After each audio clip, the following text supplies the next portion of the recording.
Hello, Aquarius. It's umomgtarot, and this is your Who's Secretly Stalking You tarot card reading. So I'm covering this question today with astrology reading cards as well as a tarot spread. Some of you guys are wondering, who the heck is stalking me? Why do I find bags of burning dog poo at the door all the time? What the heck? We're here to expose that person, what their energy is like with the next three cards. It could be their sun, moon, rising. It could be just them giving off those types of vibes. Alright, so here we go. Here's your first card. Cancer. We get in the Cancer a lot. Lots of Cancer energy. People who care. Maybe too much. The energy is emotional, sensitive, caring, and loving. It may concern family, a mother, or a child. So Cancers, again, sentimental, nostalgic. You know, they're extremely family oriented, and they take things very personal, very sensitive, and moody. So you got your Cancer there, and I hope that's some stable energy, because for the most part, it's not. Then we have Aries. The energy around you is dynamic and spontaneous. Crusading impulsive action is likely. And of course we know that Aries is the first sign of the zodiac. It's right there in the first quadrant with Cancer. So I feel like, you know, those spring, summer type babies, zodiacs, they're all full of energy and stuff. And Aries is no different, okay? Because they're very enterprise. They're very like, they want to be the first to do things. They want to be the trailblazer. They're on that kick of being the first in the zodiac, so they always want to be the first in everything else. Every time you have some type of question, they have an answer. They have an answer back. All right? So, let's keep going. Your next card, Aquarius. Aquarius, the energy is freedom-loving, rebellious, idealistic, and technological. So already we have the three zodiac signs that are like, okay, well, you're individual, aren't you? You're a little different from everyone else, ain't you? And Aquarius is definitely in that sentiment because they're progressive. That rebelliousness is usually because they see the normal as like, why is everybody doing the same thing? I don't get it.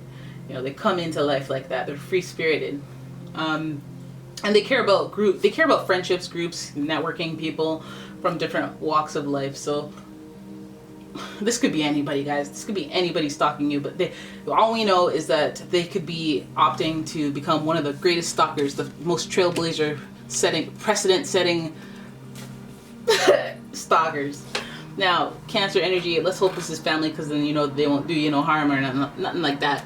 But let's just have a look. I'm using the Golden Universal Tarot, and with all the decks that I use, links in the description. So as I shuffle away, I would like to know, are any of these signs in question for you with the stalking? Because some of you are like, oh my god, an Aquarius. Aquariuses sometimes feel like they're too busy. They're too busy to stalk, but you know, that's what would throw you off. That's when you least expect it. So it could be them. Aries, again, I don't know if they make good stalkers? You know, because they like to start things, they don't like to finish things. And then Cancer, I see them stalking. I could see a Cancer stalking all over the place. There, I bought time for the shuffling. Oh my goodness. Your first card is the Devil in reverse, which means somebody has let their vices and their temptations and their obsessions get away from them. Right now, this is at a level where it's like, are you having fun and indulging in your vices, or are your vices indulging in you?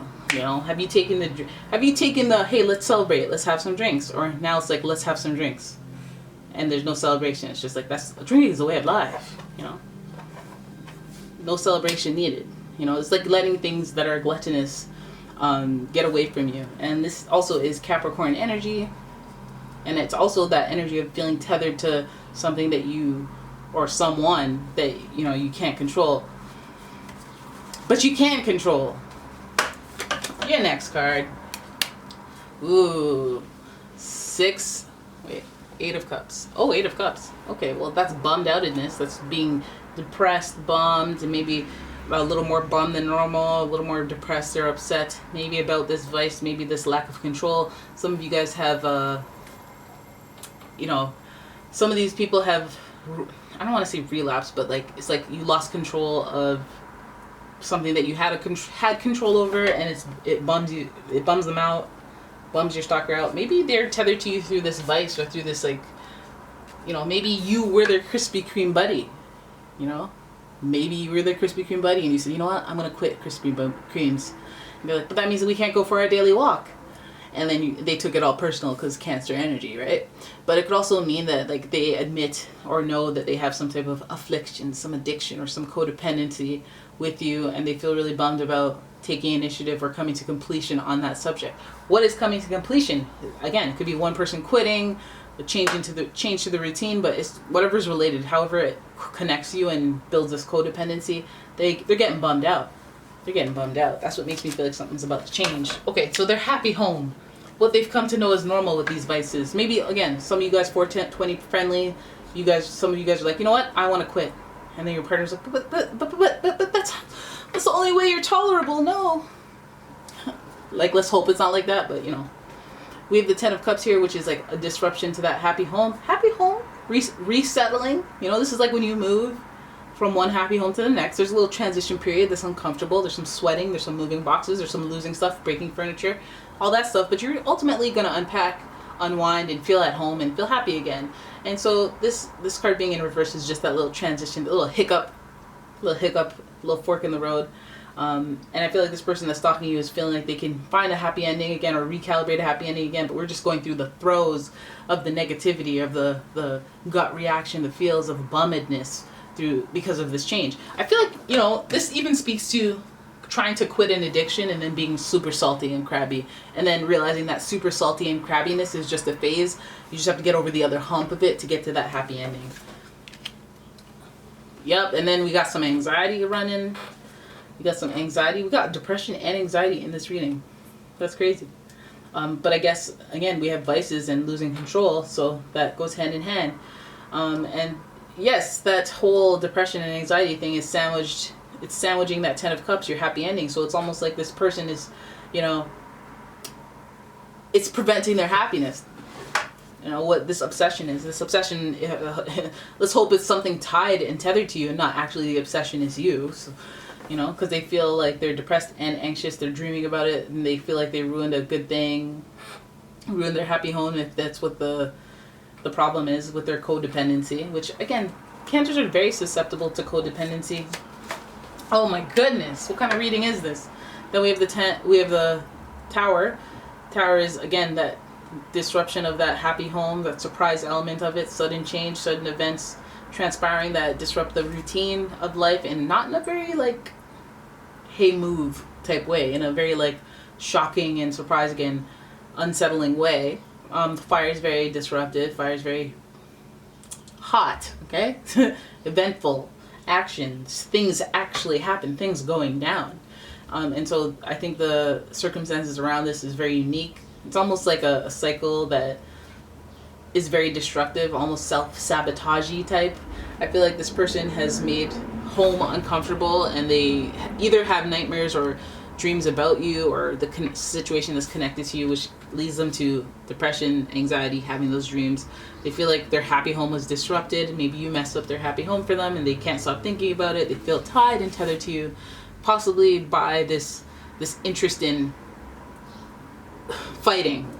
Excuse me.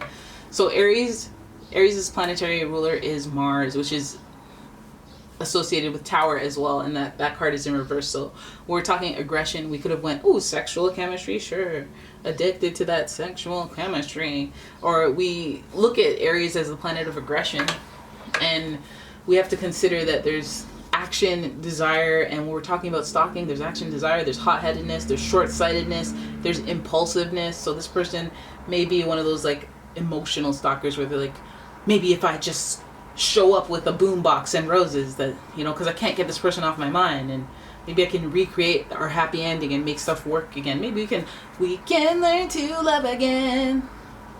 But I feel like there's just so much explosion and so much very obvious drops in what the expectations were, that I think that it would take a little bit of a counseling or talking through things or like dissecting things in order to get to the root of the problem. Because once you reach codependency, then you have to unravel a bunch of underlying issues before you can get to that whole Ten of Cups energy. But again, we have like this whole depression and wanting to be solo, wanting to go out on your own, and that really does double down or co-sign that whole codependency issue, especially hovering over Cancer. They usually have a codependency issue.